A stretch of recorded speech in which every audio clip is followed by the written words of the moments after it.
Hi France, welcome to trending tops. என்ன பார்க்க அப்படின்னா, நம்ம தனுஷ் அண்ணாவோட ஹாலிவுட் ப்ராஜெக்ட் வந்து பார்த்தா ஸ்ட்ரீட் ஃபைட்டர் ப்ராஜெக்ட் வந்து பார்த்தா 2026 வருது அப்படின்னு விஷயத்தை வந்து ஷேர் பண்ணியிருப்போம். ஸோ அதில் வந்து பார்த்தா கிட்டாவோ சக்குராயோட இயக்கத்தில் சோனி ப்ரொடக்ஷனில் நம்ம தனுஷ் அண்ணா ஒரு மிகப்பெரிய ப்ராஜெக்ட்டில் கமிட் ஆக போகிறாரு.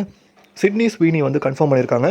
ஸோ அவங்க வந்து பண்ண எதுக்கு ஃபேமஸ்னு பார்த்தீங்கன்னா, இந்த மாதிரி ஹேலி கேரன் ஆன் த வால்ட் அந்த திரைப்படத்தில் ஃபேமஸாக இருந்திருக்காங்க 2017. அதே மாதிரி எமாலின் அதாரியோ அப்போ நெட்ஃப்ளிக்ஸ் சீரிஸ்லாம் பண்ணியிருக்காங்க. ஸோ அவங்க ஃபேமஸான ஆக்ட்ரஸ். ஸோ இது வந்து தனுஷ் அண்ணா வந்து பார்த்தீங்கன்னா கன்ஃபார்மாக வந்து பார்த்தீங்கன்னா ஹாலிவுட் ப்ராஜெக்டில் தனுஷ் அண்ணா நடிக்க போகிறாப்புல. ஸ்ட்ரீட் ஃபைட்டர் திரைப்படத்தில் நம்ம தனுஷ் அண்ணாவும் ஒரு பார்ட் ஆஃப் த ஃபைட்டராக இருக்காப்புல.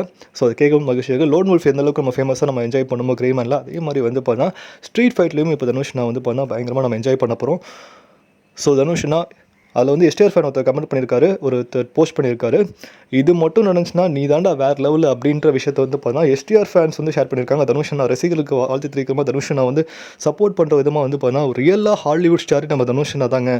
நிறைய பேர் இங்கே தமிழில் நடிச்சுட்டு ஹாலிவுட் சொல்லிடுறாங்க. பட் ரியல் ஹாலிவுட்லேயே போய் நடிச்சு மாஸ் காட்டுற ஒரே தமிழ் நடிகை நம்ம தனுஷ் அண்ணா தான். ஸோ இதை பற்றி உங்களுக்கு அதை வந்து கீழே கமெண்ட் பண்ணுங்கள். ஸோ நீங்கள் எதாவது எக்ஸைட்மெண்ட்டாக இருக்கீங்க. தனுஷ் அண்ணாவோட ப்ராஜெக்ட் வந்து 2026 அந்த திரைப்படம் வேர்ல்டு வைடு ரிலீஸ் ஆகும். ஸோ மேல் நம்ம சேனல் லைக் பண்ணுங்கள், ஷேர் பண்ணுங்கள், சப்ஸ்கிரைப் பண்ணுங்கள், மறக்காமல் பெல் ஐகானை கிளிக் பண்ணுங்கள். மகிழ்ச்சி.